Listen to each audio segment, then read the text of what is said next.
Until one dares to face what lies beneath the surface of the mind, life will be driven by invisible forces disguised as fate. This was Carl Jung's warning and invitation to look into the unknown within ourselves, the darkness we often refuse to acknowledge, and to confront the aspects of our personality that have been buried, rejected, or misunderstood. In doing so, he believed we move closer, not just to understanding who we are, but to becoming whole. The journey into the shadow is not merely an intellectual exercise, nor is it a therapeutic trend. It is a confrontation with the very fabric of the self. The parts of us we conceal, the emotions we suppress, the traits we deny. These are not dead fragments to be discarded. They are alive, dynamic, and crucial to the unfolding of our full humanity.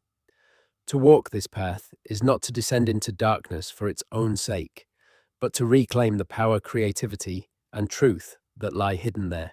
Carl Gustav Jung, the Swiss psychiatrist and founder of analytical psychology, saw the human psyche not as a single unified whole, but as a complex system of conscious and unconscious elements, constantly interacting, shaping perception, influencing behavior, and coloring every relationship. Among his most powerful contributions is the concept of the shadow, the unconscious reservoir of all that we reject in ourselves. Often thought of as the darker side of the self, the shadow is not evil or malevolent by nature.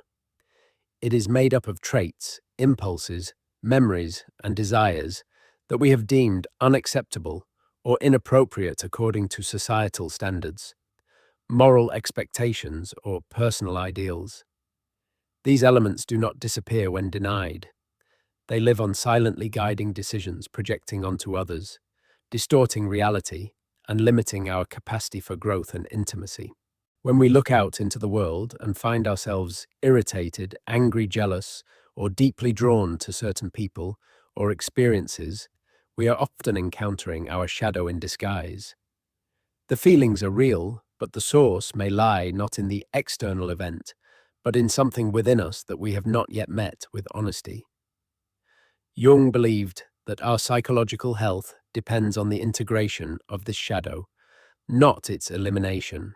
By bringing it into consciousness, by recognizing it as a part of our own nature, rather than something foreign or threatening, we expand our sense of identity. We cease to be fragmented, hiding from ourselves, and begin to experience what Jung called individuation, the process by which a person becomes who they truly are. This path is neither easy nor straightforward. It demands courage, vulnerability, and deep inner work. It often begins with a sense of inner conflict, a feeling that something is missing or that we are not fully living. Success in the outer world may still leave us empty. Relationships may feel hollow. Creative energy may feel blocked. These are signs that the unconscious is knocking, asking to be seen. For many, this is the beginning of a turning point. Some stumble upon Jung's work during a crisis. Others find it through dreams, through recurring patterns in life that can no longer be ignored, or through a persistent feeling that something inside them wants to emerge. Whatever the doorway, the path leads inward. The first step is self-honesty, to reflect on our reactions, our judgments, our fears, not with shame but with curiosity. Why do we feel threatened by a confident person? Why do we envy someone else's success? Why do we fear failure, intimacy, exposure? These questions are not about blame or guilt. They are about revelation. The shadow is often most visible in our projections, those unconscious acts of attributing our unwanted traits to others. The person we dislike intensely may be reflecting a quality we reject in ourselves. The person we idolize may embody a potential we have not yet claimed. Jung urged us to withdraw these projections, to bring the focus back inward, and to see clearly. Dreams are one of the most powerful tools for this work. Jung considered dreams as messages from the unconscious rich, with symbols, archetypes, and guidance. The shadow often appears in dreams as a figure of the same sex as the dreamer, sometimes hostile, sometimes mysterious. These dream figures are not random. They are parts of us seeking integration. They hold the key to creative energy, emotional depth, and psychological transformation. To work with dreams is to dialogue with the deeper self. It is to listen without judgment and to discover meaning beneath the surface. But the shadow is not only personal. Jung also spoke of the collective unconscious, the shared reservoir of symbols, myths, and archetypes that connect us across cultures and history. Within this realm lie powerful forces: the hero, the mother, the trickster, the wise old man, the anima and animus, and yes, the shadow. These archetypes appear in stories, religion, art, and personal visions. They guide us, test us, and reveal what it means to be human. The shadow archetype in particular challenges us to confront duality, the light and dark within us, and to transcend the simplistic division between good and evil.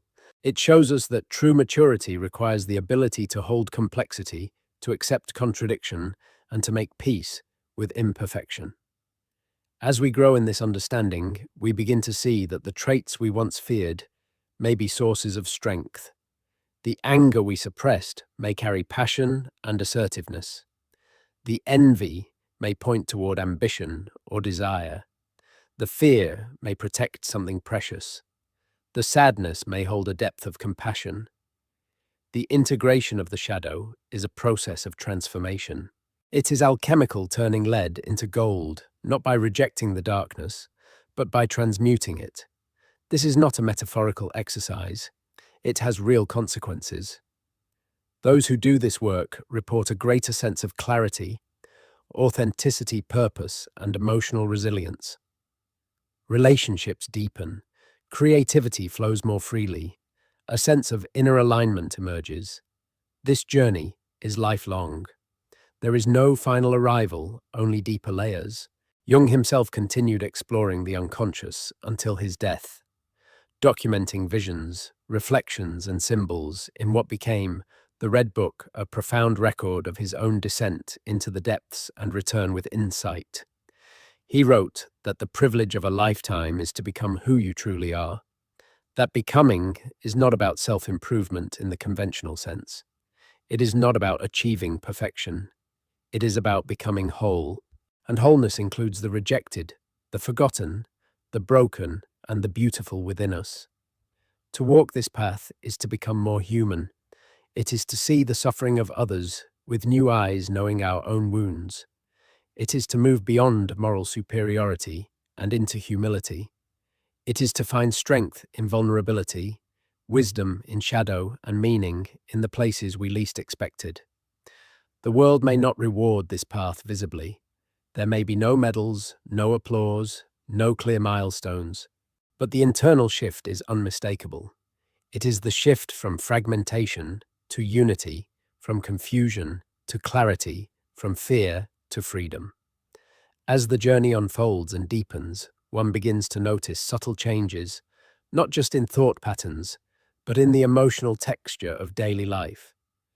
Things that once triggered intense reactions begin to lose their grip. This does not mean becoming numb or indifferent. On the contrary, it means becoming more attuned, more sensitive, but in a grounded and conscious way.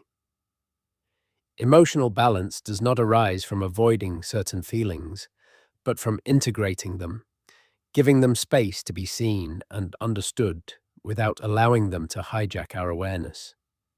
The shadow once feared becomes a companion, a reminder of our humanity and our depth. We begin to trust ourselves more, not because we are flawless, but because we know the terrain of our own soul. We know where our fears live, where our longings hide, where our judgments originate. And in knowing these places, we are less likely to project them onto others or act them out unconsciously. In relationships, this integration has profound consequences. Conflicts that used to escalate become invitations for growth. Instead of blaming, we begin to ask what part of ourselves is being mirrored in the other. What unresolved pain is being touched? What truth are we avoiding? This shift does not eliminate pain but transforms it. It gives pain a purpose, a message, a path forward. Vulnerability becomes less frightening and more liberating. We can admit faults without crumbling. We can hear feedback without collapsing into shame. We can love without trying to control. We can receive love without suspicion. All of this becomes possible, not through external validation, but through inner reconciliation. Creativity, too, is deeply influenced by shadow work. Many artists, writers, musicians, and visionaries have spoken of descending into their depths to retrieve inspiration. The muse is not always found in light and joy. Often, it is born in darkness, in struggle, in silence. When we access our shadow, we tap into raw creative energy. This energy is unfiltered, untamed, and wildly alive. It may express itself in painting, poetry, dance, innovation, or even in the quiet art of living intentionally. What matters is not the form, but the authenticity.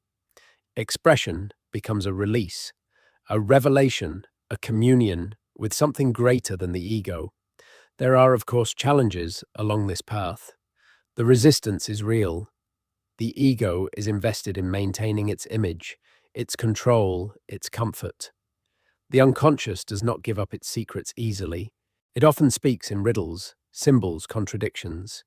It may surface in dreams, synchronicities, body sensations, or moments of emotional intensity. It demands presence, patience, and a willingness to feel what we would rather avoid. Sometimes the shadow appears not just as a personal burden, but as a collective wound. We inherit family traumas, cultural taboos, societal expectations. These layers complicate the work, but also enrich it. They connect our individual healing to something larger, something ancestral, and even mythic. In Jung's view, the individuation process is not separate from the world.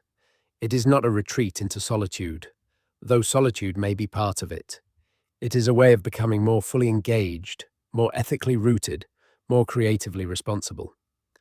A person who has faced their shadow is less likely to act out violence to scapegoat, to dehumanize.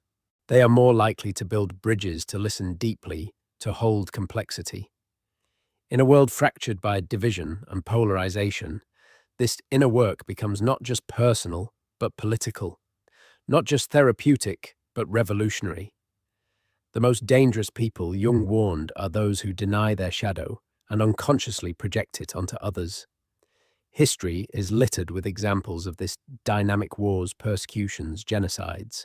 These are not only geopolitical tragedies, but psychological ones, manifestations of collective shadows that were never integrated. Yet even on a small scale, we see this every day. In gossip, in jealousy, in rivalry, in self-sabotage. The mind left unconscious can become a battleground. But once awareness enters, once we shine the light on what has been hidden, transformation begins. We start to make choices instead of being driven by compulsions. We start to live from the inside out. This is the power of inner work, not to escape reality, but to engage with it. More skillfully, more compassionately, more truthfully. The path of individuation invites us to reclaim parts of ourselves we were taught to fear. The child who was too sensitive. The teenager who was too rebellious. The adult who dreams of a different life. These are not errors to be corrected. They are signals from the soul. The parts of ourselves that we cast away in order to belong are the very parts that contain our genius. Jung believed that the soul speaks in images and that these images carry wisdom if we are willing to listen. Whether through dreams, active imagination, art, or meditation, we can open channels to this wisdom. We can dialogue with the unconscious instead of battling it. One of the most transformative moments in this journey is when we stop trying to be someone else, when we stop chasing ideals or personas, when we realize that who we are in all our imperfection and complexity is enough. This realization does not breed complacency. It breeds authenticity. We stop performing and start living. We stop hiding and start showing up. We become more alive, more real, more present. And in doing so, we create space for others to do the same. The ripple effect is profound. A person who has embraced their shadow is like a mirror for others. They give permission often, without words, for honesty, vulnerability, and growth. They disrupt toxic patterns not by fighting them, but by embodying something different. They become beacons of wholeness in a world obsessed with image. They are not perfect, they are whole, and in their presence we are reminded of our own possibility. This is the gift of the shadow. It does not destroy us, it rebuilds us. It reconnects us with the parts of ourselves that we left behind. It reawakens our instincts, our passions, our truth. It reveals that what we thought was weakness may actually be strength, that what we feared was shameful may be beautiful, that what we avoided may be the doorway to our freedom. It teaches us that darkness is not the opposite of light, but its partner. That to be human is to hold both. As this internal reawakening progresses, a subtle but undeniable shift begins to occur in one's perception of reality. The external world no longer feels as threatening or as urgent to control, because the chaos that once existed within begins to find its rhythm. Life still presents its trials, but the reactions to those trials change. Instead of collapsing under pressure or fleeing discomfort, we learn to sit with it, breathe through it, and learn from it. The unconscious is not eradicated, it is understood. And through understanding, we begin to see the interconnectedness of all things, including the most painful parts of ourselves. This interconnectedness brings with it not only clarity, but compassion. Compassion is one of the most striking results of shadow integration. When we have met our own shame, we understand the shame of others. When we have confronted our rage, we no longer judge others for theirs. When we have owned our capacity for cruelty, we can see past the mask of cruelty in others and recognize the wound behind it. Compassion does not mean excusing harmful behavior, but it means seeing the human behind the behavior. It means holding accountability with love. This kind of compassion is rare because it is born from self-awareness, not from moral posturing. It does not demand perfection. It demands presence. Presence itself becomes an outcome of this work. We begin to show up differently in conversations, in conflicts, in solitude. We listen more deeply. We respond instead of reacting. We no longer rush to defend our egos because we are no longer living solely for them. There is a quiet confidence that comes from having faced the darkest parts of ourselves and survived. We no longer need to dominate a room or impress a stranger. We simply need to exist fully and truthfully, without apology and without pretense. This way of being is magnetic, not because it seeks attention, but because it embodies integrity. Integrity is the alignment between our inner truth and outer expression. It is the willingness to live in accordance with what we value, even when it's difficult. It is the refusal to fragment ourselves into roles, masks, and performances. Integrity does not require us to be saints. It requires us to be honest. And honesty is a rare kind of strength in a world addicted to appearances. As we become more integrated, our words carry weight. Our actions reflect our essence. Our presence becomes an invitation for others to do the same.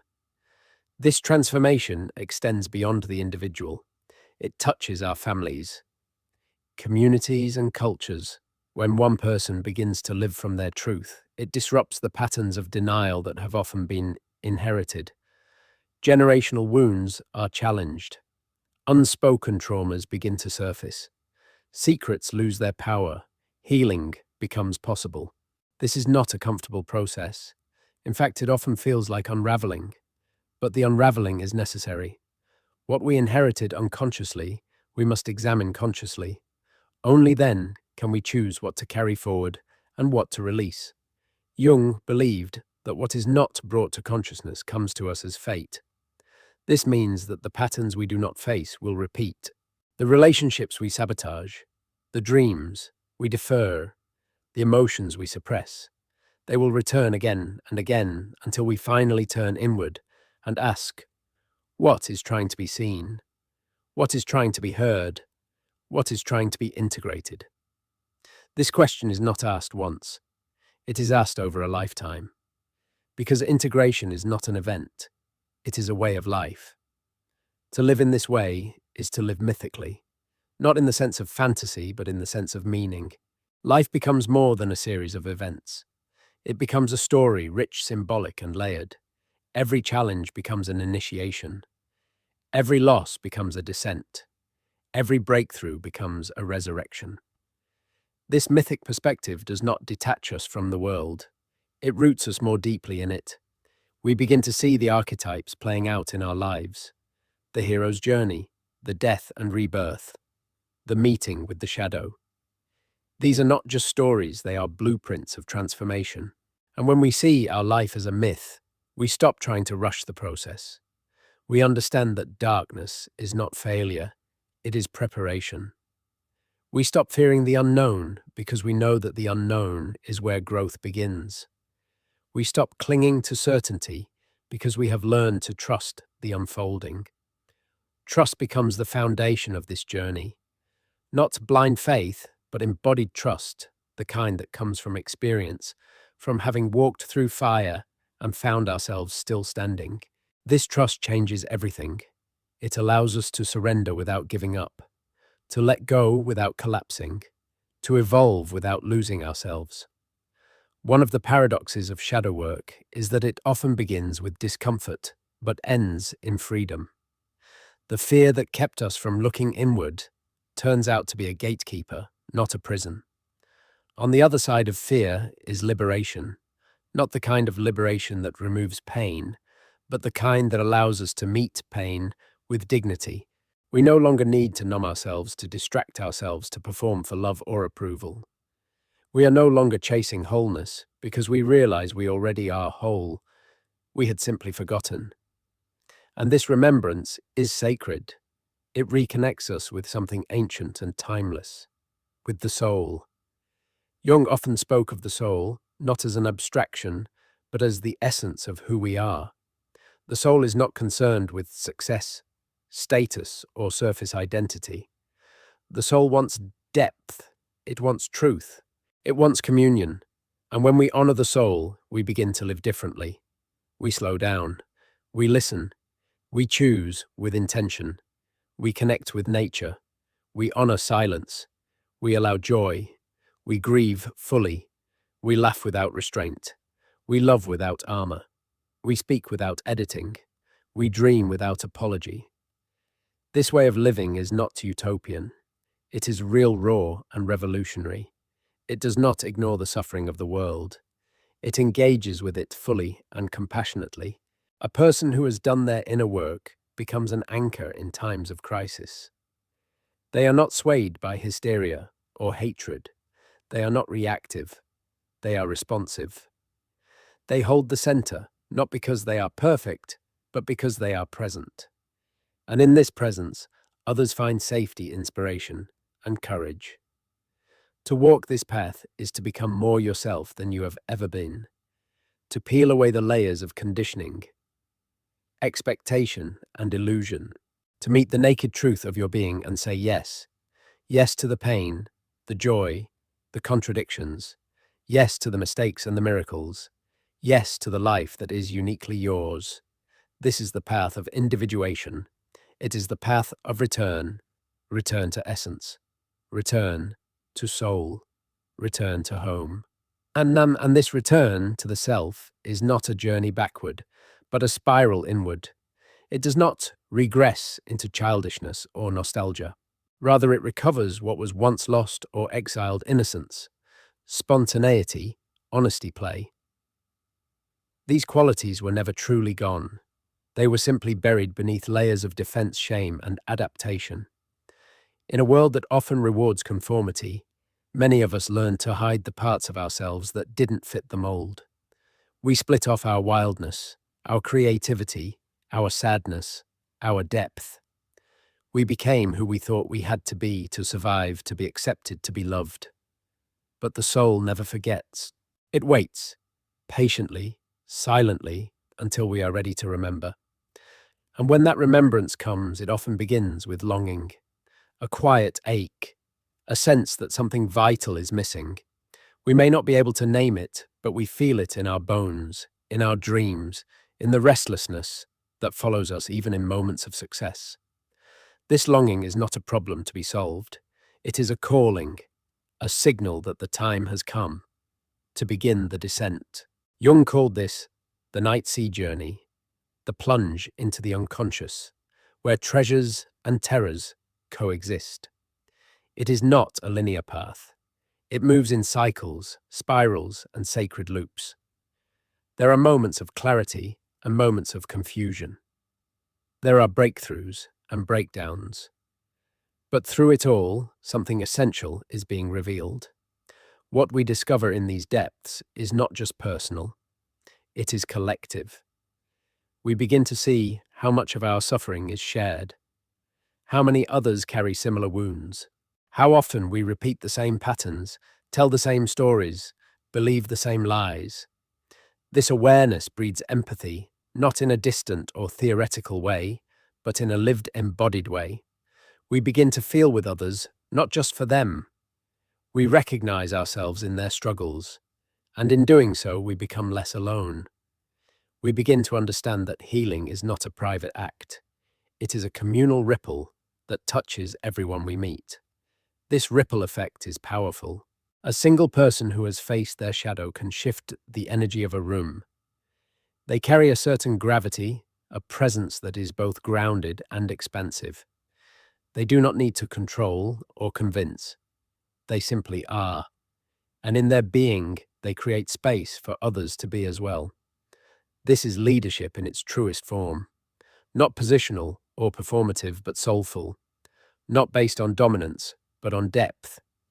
These are the people we remember, not because they were flawless, but because they were real. The real self is not a fixed identity. It is not a brand or a role or an image. It is a living process. It evolves. It breathes. It contradicts. It renews. To be real is to allow the full spectrum of our humanity to cry without shame, to laugh without restraint, to doubt without despair, to love without fear. This level of authenticity can feel dangerous at first. It requires letting go of masks we have worn for years, sometimes decades. It means disappointing the expectations of others. It means risking rejection, misunderstanding, even failure. But what we gain is worth everything we lose. We gain our soul. We gain peace. We gain a life that feels true. In this space of truth, creativity thrives. Not just artistic creativity, but the creativity of living itself. We find new ways to solve problems, connect with others, make meaning. We stop living by default and begin to live by design. Not a rigid blueprint, but an organic unfolding. Each day becomes a canvas, each decision a brushstroke. We begin to ask different questions, not just what should I do, but what feels aligned. Not just what will succeed, but what will nourish. This shift transforms even the mundane into the sacred. Washing dishes becomes a meditation. Walking becomes a communion. Silence becomes a sanctuary. And through all of this, the shadow remains not as a threat, but as a guide. It continues to offer insight, challenge, truth. The work is never done. There are always new layers to uncover new truths, to integrate new wounds to heal. But with each cycle, we grow stronger, softer, wiser. We learn to trust the process. We learn to embrace the unknown. We learn to hold paradox. And in doing so, we become more whole. This wholeness is not perfection. It is not about becoming immune to pain or free from flaws. It is about becoming integrated, honest, embodied, alive. It is about standing in the fullness of who we are and saying yes. Yes to the joy and the grief. Yes to the fear and the love. Yes to the past that shaped us and the future that calls us. Yes to the present moment, which is the only place life truly happens. To live in this way is to live courageously, not because we have no fear, but because we choose to face it. Not because we have all the answers, but because we are willing to ask better questions. Not because we have arrived, but because we are willing to keep going. This is the hero's journey, the soul's pilgrimage, the spiral of becoming, and it belongs to each of us. No matter where you are in your life, whether at the beginning of this path or deep in its heart, you are not alone. Others have walked it before you. Others walk it now, and others will walk it after you. What you face matters. What you feel matters. What you heal matters. Every step you take toward integration echoes through the collective. Every light you shine into your own darkness illuminates the path for others. This is not just your journey, it is ours. And as we deepen our understanding of this shared journey, we begin to see that healing is not a destination, but a rhythm. There is no finish line, no final breakthrough that leaves us permanently healed or enlightened. Instead, healing unfolds in cycles. One insight leads to another. One layer of the unconscious reveals yet another.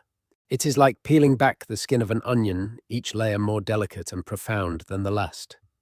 Some days, the work is clear and illuminating, other days murky and filled with resistance. But even the resistance has its wisdom, for it shows us where our energy is blocked, where fear is still holding court in the chambers of the psyche. Resistance is not the enemy. It is the shadow's final defense, a gatekeeper to deeper truths. When we encounter resistance, we are often on the edge of something important. Something old is about to die, and something new is ready to be born. The ego trembles in these moments, for it senses its grip loosening. But the soul rejoices, for it recognizes the signs of growth.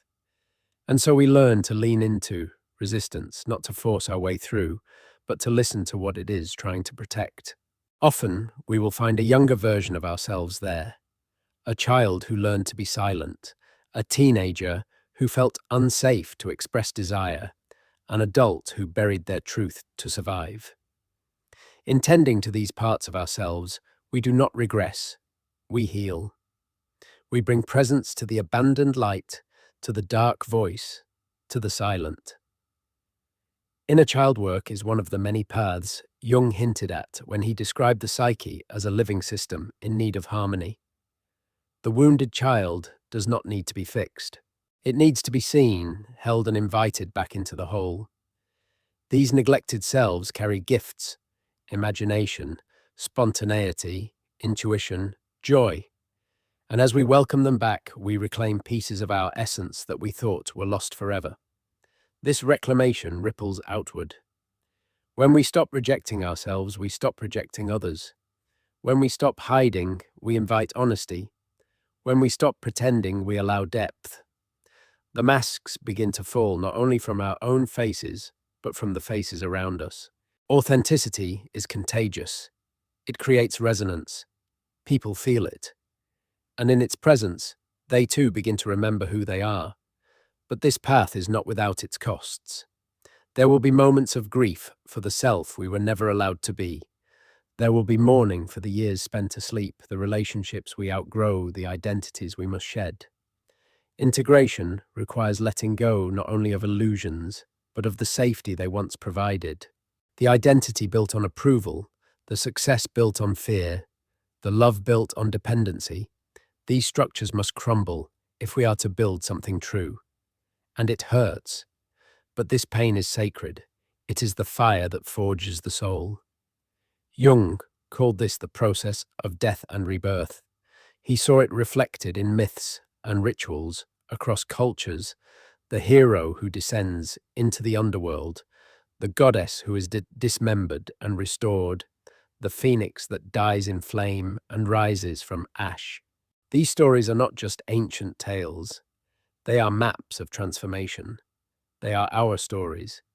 And when we live them consciously, we step into the lineage of those who have dared to live fully, not just in light, but in shadow. This is why mythology and symbolism are central to Jungian psychology. The unconscious does not speak in logic, it speaks in metaphor. A snake in a dream is not just a snake, it is renewal shedding danger, fertility. A dark figure is not always a threat, it may be an unclaimed part of your own power. The unconscious speaks in riddles and poetry, in colours and images, in patterns and synchronicities. It is a language older than words, and learning to understand it is like learning to understand the soul itself. Active imagination. Another method Jung encouraged allows us to enter into dialogue with these inner figures and forces. It is not about analysing from a distance, but engaging from within. We speak to the shadow. We listen to the anima or animus. We ask the dream what it wants. And in doing so, we move from repression to relationship. The psyche becomes a sacred landscape full of wisdom and wonder, grief and gold. But this terrain is not just internal. As we explore it, we begin to see its reflection in the world. The collective shadow, too, makes itself known through injustice, violence, division. What is denied in the collective mirrors, what is denied in the individual. And so the work becomes ethical. To do our inner work is not a luxury. It is a responsibility. It prepares us to engage the world, not with judgment, but with discernment.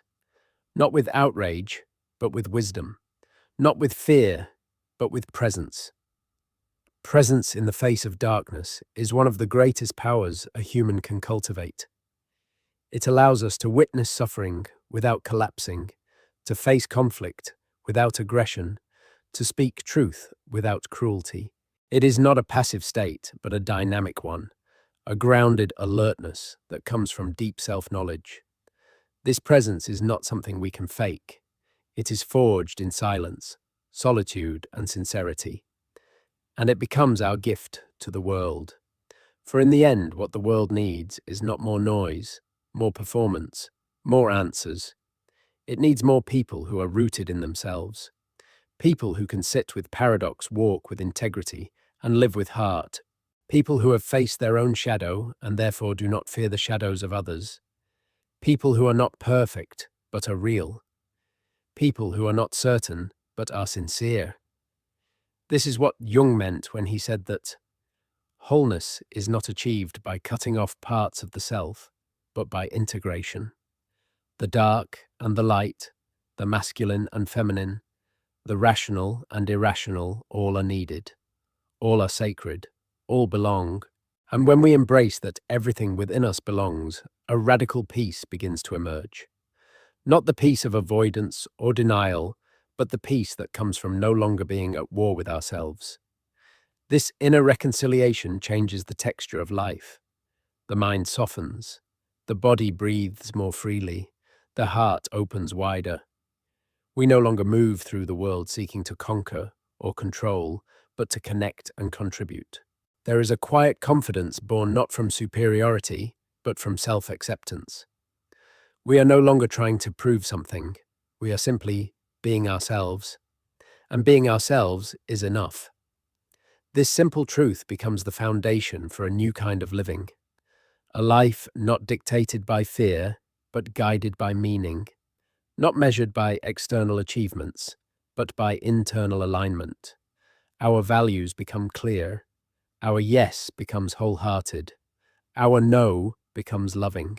We stop scattering our energy on things that drain us, and we start devoting ourselves to what truly matters. This clarity creates freedom. Not the freedom of endless choice, but the deeper freedom of knowing who we are and what we stand for. In this freedom, we begin to reclaim our time, our attention, our presence. We notice the moments we once rushed past. The sunlight on a wall, the sound of a bird, the laughter of a friend, the silence after a deep exhale.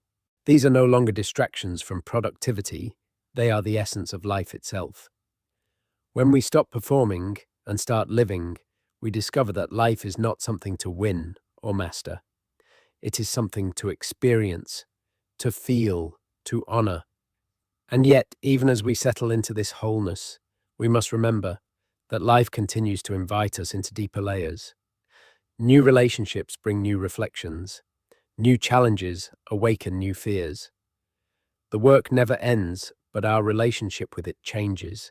We are no longer afraid of what we might find. We know that the unknown within us is not a threat, but a teacher. Each descent is a return, each unraveling a reweaving, each crisis a rite of passage. Jung understood this deeply. He saw the psyche as a living system, constantly seeking balance, healing, and integration. When we repress, the system becomes distorted. When we listen, it restores itself. Our dreams become more vivid. Our choices become more aligned. Our presence becomes more grounded. The body too responds. Physical symptoms soften. Chronic tension releases. Sleep deepens. The nervous system begins to trust again. This is not magic, it is the natural result of inner coherence. And coherence is powerful. It allows us to live with both roots and wings. We are rooted in our truth and free to grow, explore, express. We are no longer held hostage by unconscious patterns. We are no longer trapped in roles that no longer fit. We are able to move through life with authenticity, creativity, and resilience. We can face endings with grace and beginnings with wonder. We can love without losing ourselves. We can grieve without closing off. We can live fully without needing to escape. This kind of living does not require perfection. It requires presence, a willingness to return again and again to the self. To keep listening even when it's hard.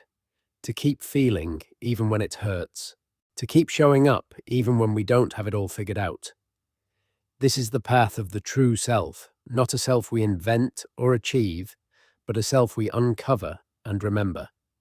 And in remembering ourselves, we often remember our purpose, not as a rigid role or career, but as a way of being, a frequency, a gift, something that only we can offer because it comes through the alchemy of our unique experiences, wounds, and wisdom. We begin to see that even our pain has shaped our path. Even our mistakes have refined our character.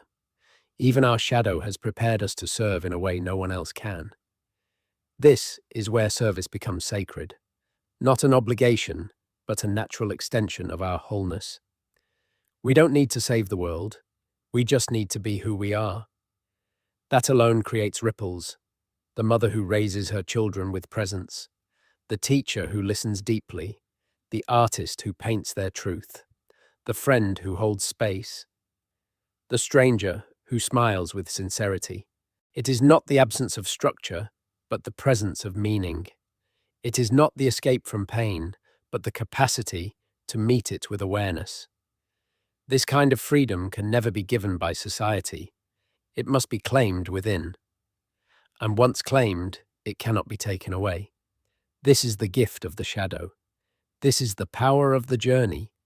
This is the truth of becoming. As we arrive at the later stages of this journey, not an end, but a deepening, we begin to see with new eyes. What once appeared as flaws, we now understand as facets. What we once hid out of fear, we now wear with quiet dignity. The masks fall away, not all at once, but one by one, until we are left with nothing but the truth. And that truth is not loud. It does not shout. It does not demand validation. It simply is. It lives in the breath, in the pause between words, in the gaze that holds without needing to fix. It is in the way we walk through the world, not seeking to impress, but to understand. The shadow we once feared has become our greatest ally, not because it no longer carries pain, but because we no longer deny that pain. In our darkness, we have found light. In our wounds, we have found wisdom. In our struggles, we have found strength. And this discovery was never about becoming someone new. It was about remembering someone ancient, someone buried beneath years of forgetting, someone who never left, only waited. That someone is the true self. And the true self is not a concept. It is not a perfect version of you with no flaws, no fears, no regrets. It is not what the world has told you to be. It is not what your past has conditioned you to perform. It is what remains when you have stopped pretending.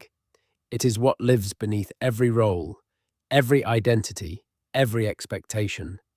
It is the soul speaking in silence. It is the inner flame that cannot be extinguished, only covered. And once uncovered, it burns with quiet ferocity, illuminating not just your own path, but the paths of those around you. When you live from this self, life takes on a different hue. It becomes less about outcomes and more about alignment, less about striving and more about presence. You begin to trust the rhythm of your own unfolding. You stop needing to be anywhere other than here. You stop needing to become anyone other than who you already are. And in that stillness, that radical presence, you find everything you were chasing all along: peace, meaning, connection, joy. Carl Jung's legacy is not simply his theories or books or terminology.